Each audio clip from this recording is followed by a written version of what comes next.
Well, hello, and thank you for joining us. Could you please tell us your name, your current position with the library, and what branch you work at? I am Maria Langendorf, and I'm a public services library associate, and I'm at the MidPointe Library Middletown branch. How long have you been in this position, and how long have you been with the library? Okay. How long I've been here is really a loaded question. I made a cheat sheet. Seriously, I started when I was in high school back in the 80s as what they called a page. They're shelvers now. I did that until I graduated, went off to college, came back, ended up working kind of evenings and weekends part-time after I started with the city of Middletown. Became full-time here, so on and off, close to 27 years. So to answer your question, I've been here a while. That is a while. I'll start about, so what brought you to the library in high school? Okay, actually, so I would go to the old library down on First. We were actually kind of family friends with one of the children's librarians there, Helen Lucart, just an adorable person. And when I turned 16, she just said, hey, you could work at the library. It's a pretty easy job. And I applied, got the job, and had a good time until I went off to college. So yeah, that was it. It was just something to do to make money when I was in high school. When you started, were you at the First Avenue Library or the Broad Street Library? This had just opened probably maybe a year. I was trying to think, it was probably 85 maybe when I started here. What was the Broad Avenue or Broad Street Library like when it first opened? This one was, you have to appreciate the old library was it's a Carnegie, very stereotypical, small, it was gorgeous, unique in its way, but that very stereotypical traditional type of library building. And you would go downstairs for the children's department, and you had these rooms where you would go to, and then to come in here, and it's just this vast, open, ginormous space. It was very different, very, I think, unique, probably at the time, and but it was fun. It was just a great environment even then. So could you tell us how the library has changed since you started to now? So many ways. Obviously the card catalog. I would have to know the Dewey Decimal System. And you had to physically go through and look up, what you're looking for. So do you want to look up by subject? But you had to kind of know what you're looking for. And you kind of had to know how to spell it. And when I came back, working part-time evenings and weekends, I was at the information reference desk, and which was separate from what we would call the circulation desk. Circulation, check-in, check-out, information reference. We answered the phones, we made the library cards, and obviously we helped people with all of their questions. And the Ohio Genealogy Room, actually, when I was here as a page, my job specifically, so all of the pages kind of had their own section. And mine was the Ohio Genealogy Room, which I figured Adam would appreciate. And I had all the magazines and newspapers. And now magazines and newspapers take up about this much space. Well, back in the 80s and 90s, it took the entire back wall. All the shelves were full of magazines and newspapers, and it would take me hours to put them back in place. The Ohio Genealogy Room was pretty thriving because that was really the only place for someone to come and look up something on their own. So that's definitely has changed. Obviously now, you have Ancestry.com or our versions of that, and various ways to look up things. So those were the big ones, really. As far as, just the lack of technology, and then as technology has evolved, just kind of going with that. Well, could you tell us about your current role and the responsibilities of that position? So it's funny, I came back to work part-time again, post-COVID, and the library had shut down, and I hadn't been here in probably 7 years. Took on my job with junior achievement and been doing that, still doing that. But I came back and I realized how much more we were doing service-wise, copying and faxing. And I went to my daughter and I said, and she's currently 24.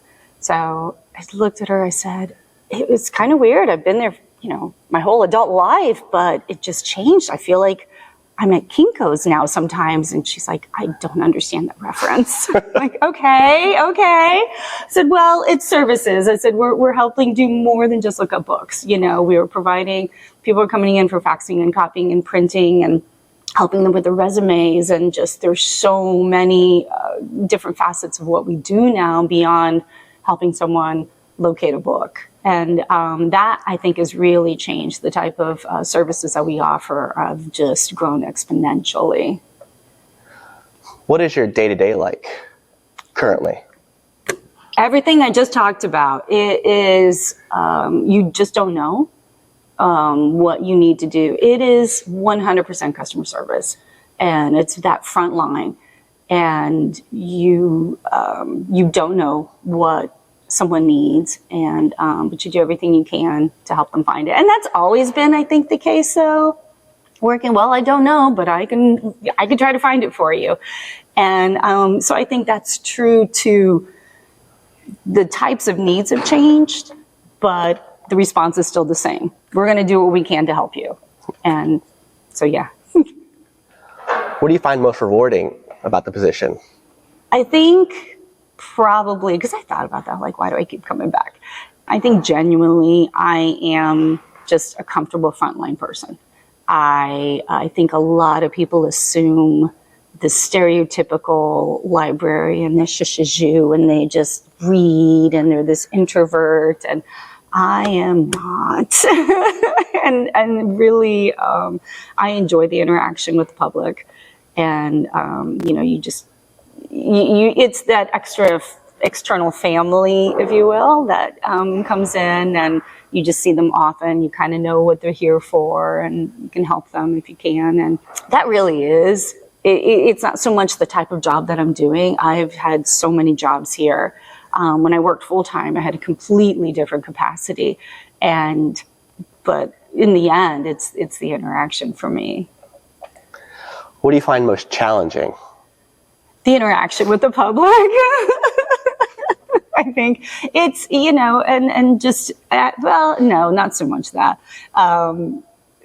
Really for me probably would be the constantly changing of the technology and that kind of thing, and just making sure, sometimes I just feel so old. I'm like, help me with this. But fortunately, we have an amazing staff. And as I say, sometimes if we can just share a brain, it would be great here. But I'd say probably that is just keeping up with what's new and the latest, and that constant evolution of change. What is an accomplishment or project you are particularly proud of since coming back? Coming back, I have been kind of low-key. I just put in a few hours during the week because I do have another position. I think going back, though, when I was here full-time, I was here full-time for about 6 years. And I was a community relations manager. Now we have a team of people with that, and they do such an amazing job. At the time, it was just me. But I enjoyed the opportunity to reach out and become more involved with other organizations in the communities that we served. At the time, we only had Middletown, Trenton, and Westchester. And it was, as we moved, we had gone from the old one to what's the current library. And then just I worked with the Friends of the Library at the time. So we had 2 Friends organizations for Middletown and Westchester. And I enjoyed that interaction, and then just the programming that we did. And I'd say of all of my time, having the ability to kind of do my events and to work with these really fantastic people was a lot of fun. Well, do you want to talk more about your time as community? It was community relations manager. It's kind of a catch-all. A little bit PR, a little bit of mostly external though. I remember we had a United Way here in Middletown, and they were working with an organization called Success by Six. And so working with preschoolers and everything, and really trying to beef up that age. Like, these children need to be reading or read to before they go to kindergarten. Like, this is important. And I remember saying, you realize we do story time. And we've been doing story time. And story time isn't just for play. It is that level of interaction. And we do it birth all the way up, and so just getting us involved in organizations like that. Like, we are more than just come in and read the book. And so really beefing up the children's programming that we do, and really explaining how this is beneficial. It's critical, really, the interaction that you have with your newborns all the way up through those early ages is so important. And we've been doing that for decades. We get it. So that's been, I enjoyed that kind of work that I did and stuff. And again, with the Friends of the Library, most of them were older, and the programming that we did, we would get, the community rooms would be packed for the programs that we had for them and stuff. So a little bit of, I guess, both of those ends were a lot of fun for me. Are there any other roles at the library you'd like to talk about? Any other positions you've held? That's pretty much it. I think I've covered most of that. So it's, although I'd have to think. Don't ask me my titles. Yeah. I don't know that I'd remember. You mentioned earlier that you used to go to the old library, the old Carnegie. Do you have any other memories about that library you'd like to share? Again, I was younger, and but I do remember just kind of being in awe of the building. I remember going and being excited to go down to the children's department. It was a completely separate area. Obviously, for me, that was where I needed to get stuff. So maybe that added to that. But my memory is of excitement, and I would think that really is probably something that would resonate with anyone when you get to get things that are for me. Like, I get to get what I want. But just being in the stacks of the actual main part of it too. I don't know. Looking back again, it just seems so kind of historic and awesome in its own way. You are very involved in the Middletown community. Could you tell us about some of the organizations you work with or have worked with?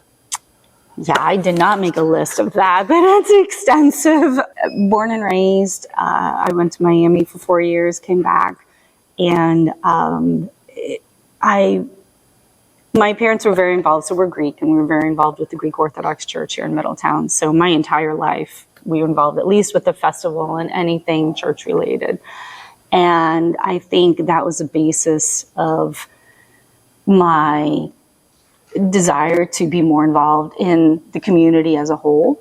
And one of my first jobs was with Middletown was celebrating their bicentennial. It was a year-long event, and I was in the office there as an office manager. And so I got to plan events for the year.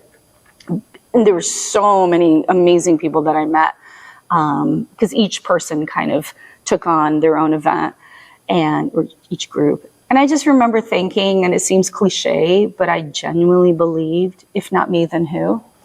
I could sit back and be like, somebody else is going to do it. I'm like, well, they're going to say the same thing. If not me, then who? All right, I have the time. I kind of like this. Sure, I'll do it. And so the bicentennial rolled into balloons. So these were jobs that I had, but the balloons were the U.S. National Hot Air Balloon Championships that we had for 3 years. Whew, that was a big job. But once I left that position, I had started with the city, but then that was I'm going to stay involved with the balloon event. I'm going to stay involved with my church, and then just other organizations that I felt passionate about.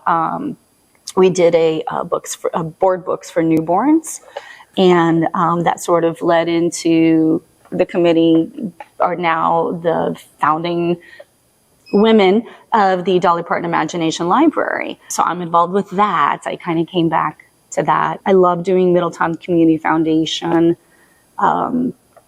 Anything. I was part of the Crystal Apple Committee, which was, they were giving Crystal Apples to top teachers in the community. And that was hard, but very rewarding. I mean, you had to interview them and read their applications. It was a hard job that I volunteered for.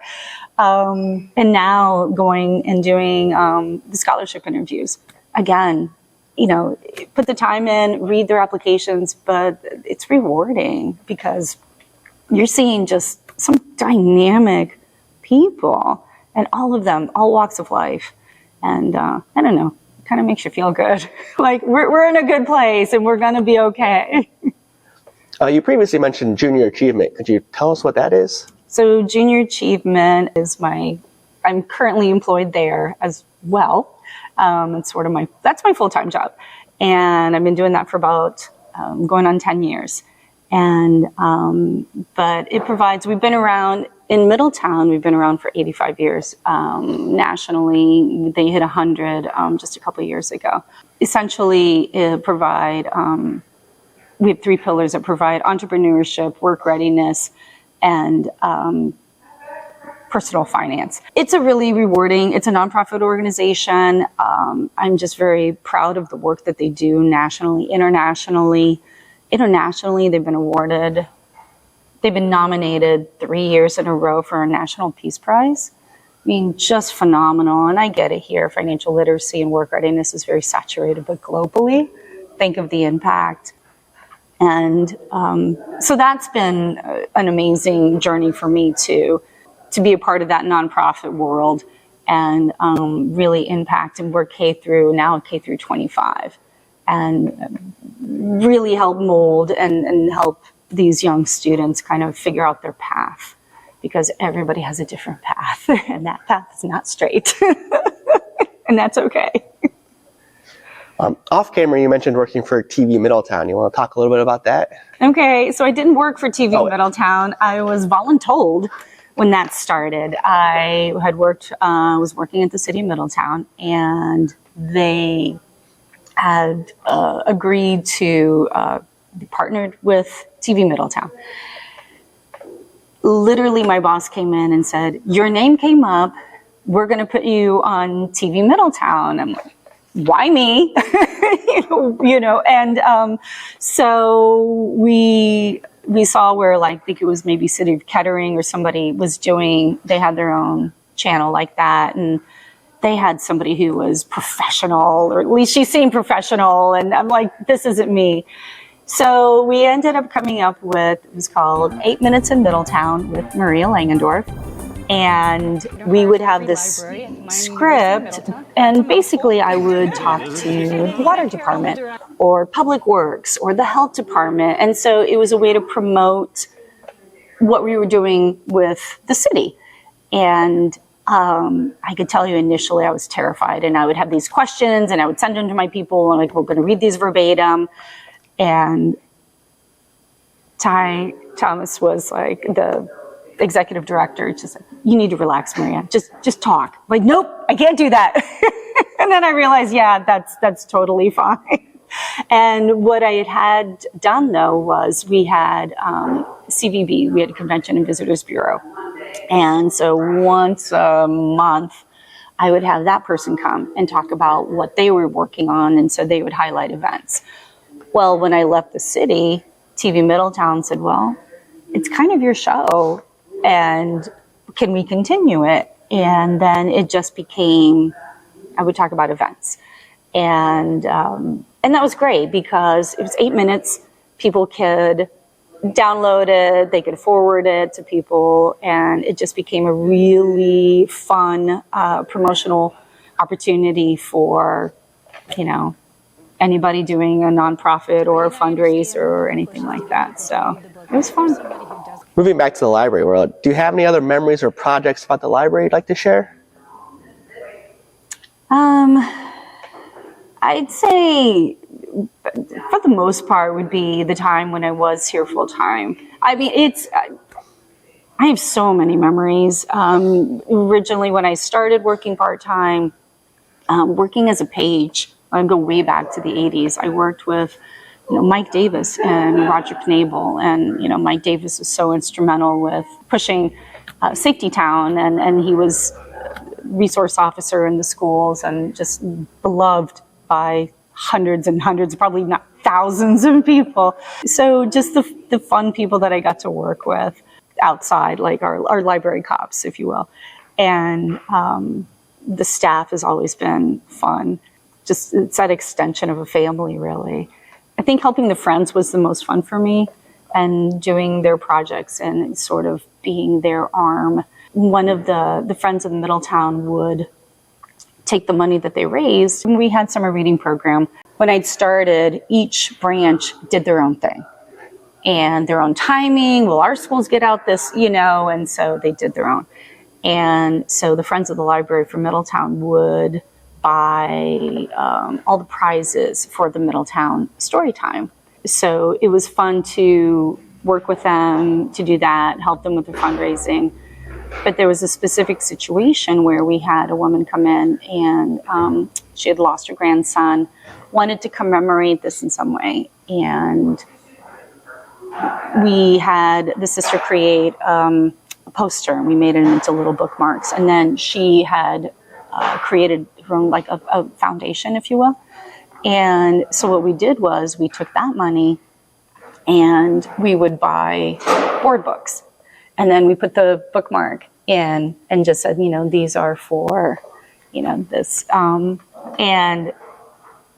the second or third year we did it, I had her come with us and help buy the books. So it was just that type of relationship, really. Again, it all goes back to relationships. And I think those make the most memorable moments. You talked about the library being a home away from home a little bit. I know that you've worked here with your sister, Stella. Can you talk a little bit about that? Yeah, we did, actually. I have no idea how this place drew us in. So when I worked here as a page. I went off to college. She had graduated from college, went to Greece, got engaged, got married, came back, started working here. So we weren't at the same time for a while. When I did come back working part-time, though, she was here. At some point during that time, and I'm talking, we're looking at 16 years that I worked for the city and was here part-time, evenings and weekends. So during that stint, she was technically my boss. So, and and it was fine. We, every now and then she would have to come out and work the reference desk as well. And I remember one time where we were both there was nobody here, and we were both just, well, what about, I don't know, just kind of that little like sisterly, like, I don't think so, whatever. And somebody walks up, hi, how are you? And we just both kind of cracked up because it's like we turned it just like that. But that was actually rare. We really worked pretty well together here. People just assumed I knew the scoop. And even if I did, I was like, nope, I don't know the scoop. I haven't talked to my sister. I don't know what you're talking about. And I left it at that. I wasn't about to be the one who just like, oh, well, let me tell you. Maybe I should have. It would have been more fun. But no, it was fun. We had, so Ross Brown is another historic employee. He was here before me, but his mom worked here, and I got to work with his mom at the information desk, and she was lovely, and she had an accent, and she was also a seamstress, and I could spend every free minute having her tell me, well, I saw this blouse at Elder Beerman, and I thought, I can't spend that much. I wish I could do her accent. I can't spend that much, so I'm going to make it. And she would get the pattern, and she would make it. And the clothes she wore, they were beautiful. I made this. And she obviously was very good at her job. And so when I got married, I had found my dress, and we were looking at headpieces. And it's like, these are expensive. And I had asked Madeline if she would help me. And I think she had a little help from her daughter-in-law, but Madeline, basically, I give her credit for making my headpiece for my wedding. It's just, again, really a lot of talented people, multitudes of talents that are here. And once you kind of realize what everybody can do, it's like, oh, okay. But yeah, it was fun. Back then, it was much more family for real. And but we had a good time. And so, yeah, it worked out pretty well. Well, is there anything else you'd like to add? Gosh, I don't know. I think I could probably keep talking. But no, it's... people ask why do you go back? And I think there's a level of comfort for me here. And my coworkers have evolved. And now I'm if not the oldest, one of the oldest here. And and I just embrace it. And I think it's fun. And a lot of them, some of them are my kids' age. So I try to relate and I try to listen and kind of stay with what they are involved in and stuff. So I think it's fun. Maybe it keeps me youthful. I don't know. They probably wouldn't say that, but I feel it. Well, thank you. Okay, thank you. Thank you for the opportunity. This was fun. Stroll down memory lane.